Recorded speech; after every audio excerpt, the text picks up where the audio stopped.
I walk alone across the African savanna under a hard white sun, my white clothes reflecting the heat, my blonde hair pressed down by dry wind, my pale skin tight with sweat.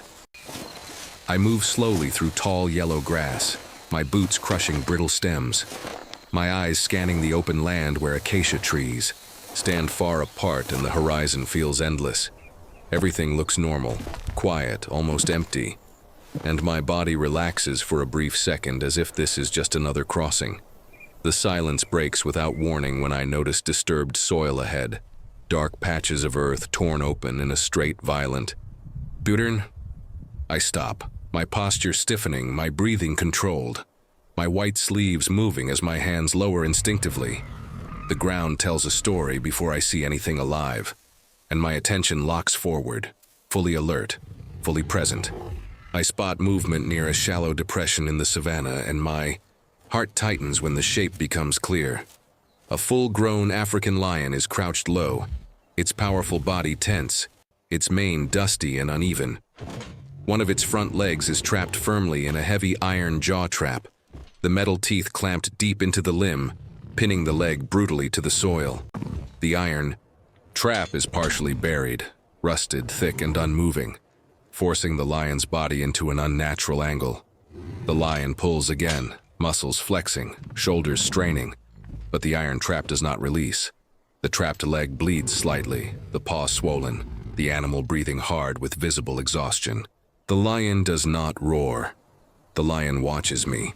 Its eyes follow every step I take, not with aggression, but with raw, controlled desperation. I remain still, my white clothing bright against the savanna, my blonde hair visible, my hands open and low. The distance between a white-clothed human and a trapped apex predator feels impossibly thin. The African savanna stretches around us, empty and indifferent, while time feels heavy and slow. The lion stays frozen, injured, restrained by iron, waiting, without sound, without escape. I stay where I am, but the situation around me changes with every second. The African sun climbs higher, pressing heat into my white clothes, drying my mouth, tightening my skin. The full-grown African lion remains pinned to the ground by the heavy iron jaw trap clamped around its front leg, and the longer it stays restrained, the weaker its movements become. I see the animal's breathing grow heavier, faster, less controlled. The lion pulls again, harder this time, and the metal trap answers with resistance, not mercy. Dust rises from the soil as the lion's body jerks forward, the trapped leg, twisting at an angle no limb should hold. Blood darkens the fur around the iron teeth. The animal's strength is immense, but the iron is stronger, and every failed attempt drains more energy from the lion's body. I realize the danger is not only the trap. The open savanna offers no shelter. Other predators could appear. The lion itself could turn desperate. The heat accelerates exhaustion, infection, shock. Time becomes an enemy I cannot see but clearly feel. My white clothes make me visible from far away, and I am exposed in the open land with no cover, no barrier, no control. I shift my weight carefully, testing the ground, knowing one wrong movement could provoke a charge that the iron trap might not fully stop. The lion's eyes never leave me. Pain sharpens its focus. Fear sharpens mine. The distance between us stays the same, but the risk grows thicker in the air. I understand, but survival is not yet guaranteed. The intervention is only halfway complete. The moment the iron jaw trap is fully removed, the balance shifts in a dangerous way.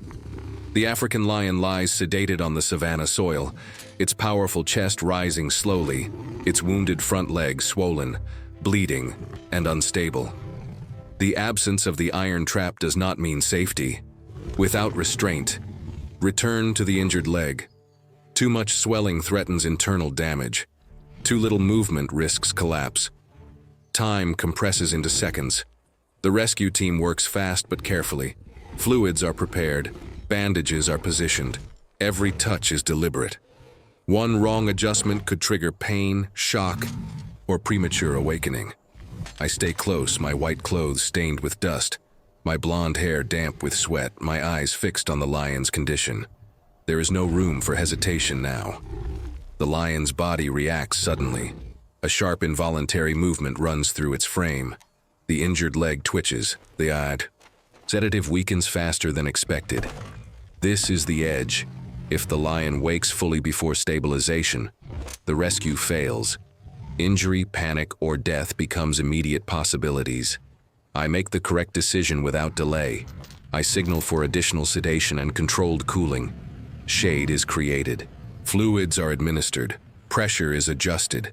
The team responds instantly. The lion's breathing slows. The violent tension drains from its muscles. The crisis passes, not loudly, but decisively. The lion remains alive. The leg remains intact. The line between survival and death closes behind us. The climax ends not with force, but with precision. The night finally gives way to soft morning light, and the African savanna looks different now, calmer, quieter. The African lion lies on the ground, fully stabilized, its injured front leg carefully treated, wrapped, and protected. The swelling remains. The wound is real, but the danger has passed. The iron jaw trap is gone, removed from the land, no longer part of this place. I stand nearby in the same white clothes, now marked with dust and sweat, my blonde hair flattened by exhaustion. I watch as the sedative fades slowly and safely. The lion's breathing stays steady. Its chest rises with strength returning, not panic. Life settles back into the animal's body. The rescue team steps back, giving space. This moment does not belong to us anymore.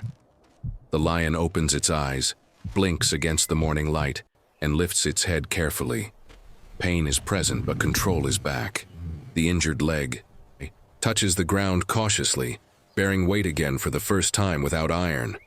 The lion stands, slowly, unevenly, but standing. The savanna holds its breath. Then the animal turns away, limping forward into tall grass, each step deliberate, each movement free. No hesitation, no look back, just motion, just survival.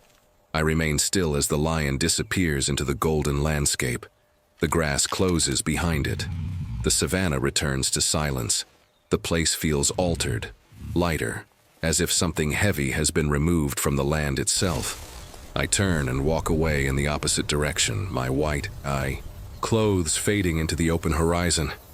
The rescue leaves no monument, no sound, no trace. Only an animal alive, a trap removed, and a story that ends exactly where it should, with freedom.